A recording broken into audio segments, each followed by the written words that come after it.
Hi, kids. Good morning. I am very happy to be back. I hope you all had a blessed Easter break. And today we're going to be starting a new unit. Today is Monday, April 20th, 2020. The new vocabulary is for Unit 10, and the name of the unit is called Help.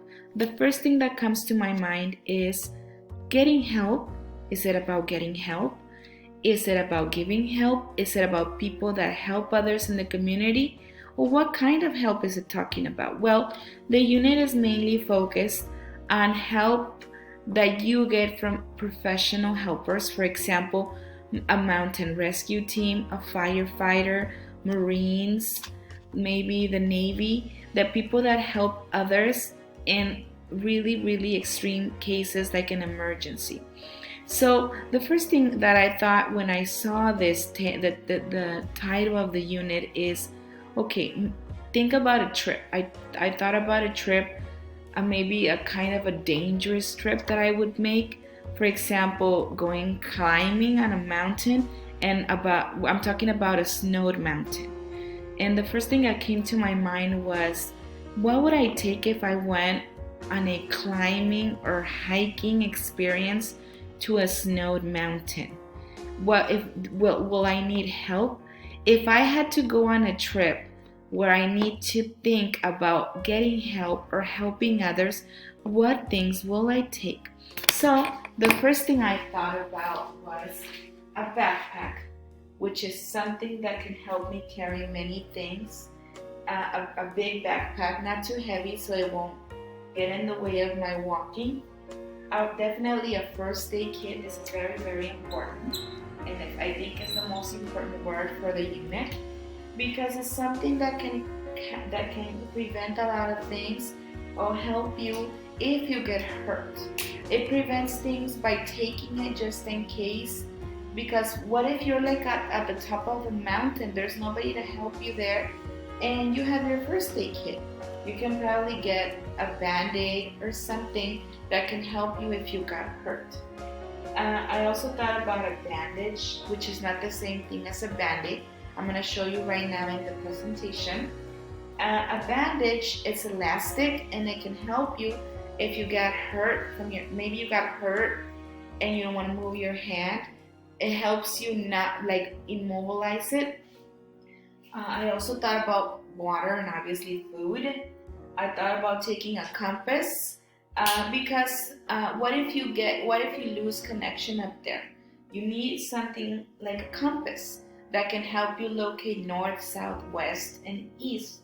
And I also thought about taking a whistle because a whistle can help me call other people if I'm lost, and it could also help me maybe like scary animals. That's the first thing that came to my mind about when I thought about climbing a mountain.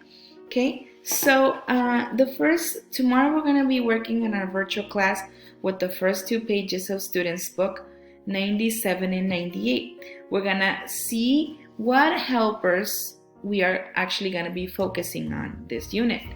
I want to go over some of the words, some of the new words. The first one is the first aid kit, the one I was showing you about, the one I thought about taking on my snowboarding adventure, hiking adventure. And as you can see here, the first aid kit pretty much has everything that can help you when you get hurt. This one right here is a bandage, which is elastic. The band-aid, which is sticky, and it sticks on your finger when you get a cut. Tweezers, maybe alcohol. Okay, today you're going to be thinking about a sentence for each word like you always do in the vocabulary. The next word is a bandage. This is the one I was telling you about. They are elastic, they are long. We have bigger ones and shorter ones. It can help you just in case you wanna immobilize your hand or a part of your body. Okay, these are the band-aids. The band-aids help you when you get a cut or a scrape. Okay, it helps you contain the blood. Okay, also this is a compass. It's kind of like let's say a tool when you go to an adventure or anywhere you go. It helps you locate north, south, west, and east. Okay, and another word that's in the vocabulary is fog and foggy. And I want to explain the difference. Fog is pretty much is not an adjective, it doesn't describe, is a noun. It's pretty much the fog, which is the definition of fog is really dense clouds, okay? And foggy is the adjective that describes like that the day is foggy. For example, this morning was foggy. And you can also, that's when you use it as an adjective, and fog is when you use it as a noun. Like, for example, yesterday's morning had a lot of fog, okay? The next one is the whistle I was thinking about taking on my trip. This one that I have here is mainly an emergency whistle for lifesavers and people that work rescuing others, okay? The next, one of the verbs that we're gonna be working with in this unit is the word break, and also in past, broke. Pretty much, I think it's because we're gonna be seeing how people get hurt and they break their bones, or something breaks when they're on like a trip. So basically, break is in present and broke is in past. Okay? This is a cut. This is another verb we're gonna be working on, and this is the last word of our vocabulary list. Fall down. As you can see, the little girl was riding her bike and she fell down. That's when you're talking about something that happened in the past. Fall down in present and fell down in past, okay? So kids, pretty much that is something we're gonna be working on this week. So now is your turn to do the activity in Google Classroom. So what you have to do is you need to open your gray vocabulary notebook, write the date, the title, and your list number on the corner. The title is going to be New Vocabulary Unit 10 or Vocabulary Unit 10.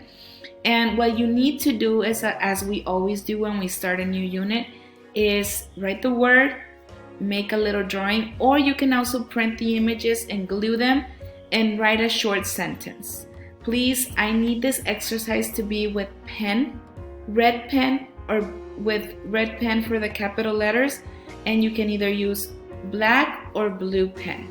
Please, I need your work to be neat. I don't want to see work with pencil. I need it to be with pen. And after that, we'll submit it, okay? And I will be seeing you tomorrow on the virtual class. Each of you has a different timing. And remember to, when you first go in the class, to silence your microphones. Thank you, kids. See you tomorrow.